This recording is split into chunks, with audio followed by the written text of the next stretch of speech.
talaga, no, yung karapat-dapat o mamahalin niya, no?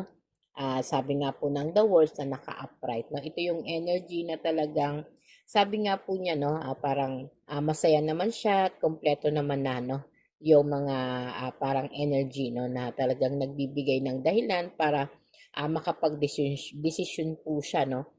At syempre, no, andito po na napakalakas, no, ng mga tibok ng puso niya o enerhiya, no, na sa tingin niya po ay alam niya na po yung magiging sagot o sitwasyon, no, sa iniisip mo, no, dahil dito po parang meron na siyang nakuha, no, na magandang sagot, no, at sigurado siya doon sa mga sagot na yun, no. At syempre para sa kanya, no, ikaw yung magbibigay po, no, ng kasagutan o magpapakumpleto po, no, ng mundo niya, no, kapag kasi ikaw po ay iniisip niya, no, bago siya matulog, no, pakiramdam niya ay talagang nahanap niya na, no, yung tao na magpapasaya sa kanya, no, at syempre, no, parang wala nang kulang, no, nahanap niya na yung para sa kanya, no.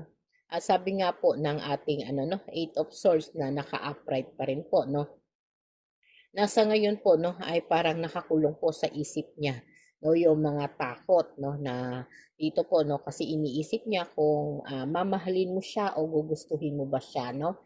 At marami siyang tanong na kailangan niyang ano, laruin sa isip niya, no. Kaya may mga pumipigil po, no, sa kanya na minsan, no, parang sinasabi niya sa sarili niya, feeling niya, no, ay wala siyang magawa, no, pagdating doon, no. Kaya nakastuck po siya sa energy, no, na talagang nagtatanong siya lagi, no, bago siya matulog, no. At siya rin po, no, sa sitwasyon niya